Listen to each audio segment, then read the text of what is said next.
చాలా మంది వైశ్య సోదరులకు చెప్తారు, ఎన్నడూ కూడా ఏ ప్రభుత్వం మాకు ఒక్క రూపాయి ఇవ్వలేదు, కేవలం కేసీఆర్ గారి ప్రభుత్వం మా ఇంటి ఆడబిడ్డలకు కళ్యాణ లక్ష్మి ఇచ్చిరని చెప్తారు. పేదవాళ్ళకి అందరికీ కూడా కుల మత తారతమ్యం లేకుండా కళ్యాణ లక్ష్మి ఇచ్చి పెద్దన్నలాగా ఆదుకున్నది కేసీఆర్ గారు. మరి అదే మహిళలను మోసపూరితంగా కేసీఆర్ ₹1,00,000 ఇస్తున్నాడు, మేము ₹1,00,000తో తులం బంగారం ఇస్తామని చెప్పి నమ్మబలికి ఓడ దాటంగానే బోడమల్లన్న అన్నట్టు ఇవాళ ఆడబిడ్డల్ని మోసం చేసినటువంటి మహమ్మారి ప్రభుత్వం కాంగ్రెస్ ప్రభుత్వం. ఖచ్చితంగా ఆడబిడ్డలు మీకు బుద్ధి చెప్పే రోజు వస్తుందని కూడా ఈ సందర్భంగా తెలియజేస్తున్నా. మరి ఎంత మానవత్వం లేని సమాజం అంటే నిజంగా కాంగ్రెస్ పార్టీ అంటే. కేసీఆర్ కిట్టు పెట్టింది, ఉట్టిగా పెట్టలే కదా కేసీఆర్ కిట్టు, కూలీ చేసుకునే ఆడబిడ్డకు నెలకు ₹1,000 ఇవ్వాలనేటటువంటి ఒక మంచి ఆలోచనతో పెట్టింది. దాన్ని కూడా ఇవాళ మొత్తానికి ఆ స్కీమ్ని ఎత్తేయడం నిజంగా చాలా దారుణం.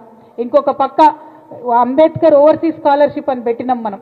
చాలా మంది పేద బిడ్డలు ఎస్సీలైనా ఎస్టీలైనా బీసీలైనా ఆ స్కాలర్షిప్తో దేశ విదేశాలకు పోయినారు. ఇవాళ పరిస్థితి ఏంటంటే విదేశాలలో పోయిన వాళ్ళు అక్కడే చిక్కుకోపోయి ఉన్నారు, ఫీజులు కట్టలేని పరిస్థితి ఉంది. కానీ ఈ ప్రభుత్వం మాత్రం కనికరించి డబ్బులు రిలీజ్ చేస్తలేదు. మీకు తెలిసి ఇక్కడ జనగామలో ఎడ్యుకేషన్ హబ్బు చాలా కాలేజీలు ఉన్నాయి. మీరు ఏ డిగ్రీ కాలేజు ఓనర్ని పోయి కదిపినా కూడా కన్నీళ్ళు వచ్చేటటువంటి పరిస్థితి ఉన్నది. ఇవాళ ఫీ రియంబర్స్మెంట్ ఇస్తలేరు. దాంతో బీసీలకు కానీ మైనారిటీలకు కానీ ఎస్సీలకు కానీ ఎస్టీలకు కానీ ఆ పిల్లల్ని చదివించేటటువంటి పరిస్థితి లేదు. కాలేజీలు నడపలేక పేరెంట్స్ని ఫోర్స్ చేస్తున్నారు, మీరు కడతారా సస్తారా ఫీజు అని. ఎగ్జామ్స్ రాయాల పిల్లలు, పేరెంట్స్ ఏదో ఒకటి చేసి కడుతున్నారు. కానీ ప్రభుత్వం మాత్రం ₹1 కూడా సంక్షేమానికి విడుదల చేస్తలేదు.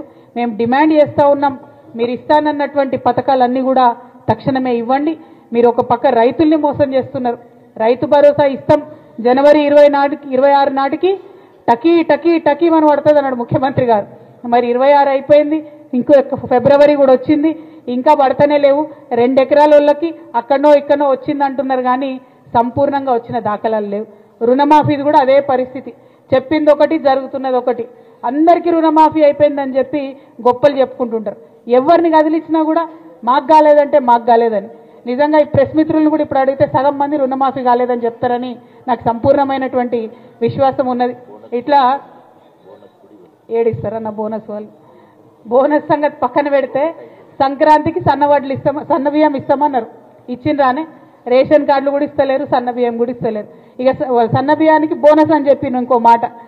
ఎంత దారుణం అంటే మీరు ఆలోచన చేయాలి ఒకసారి.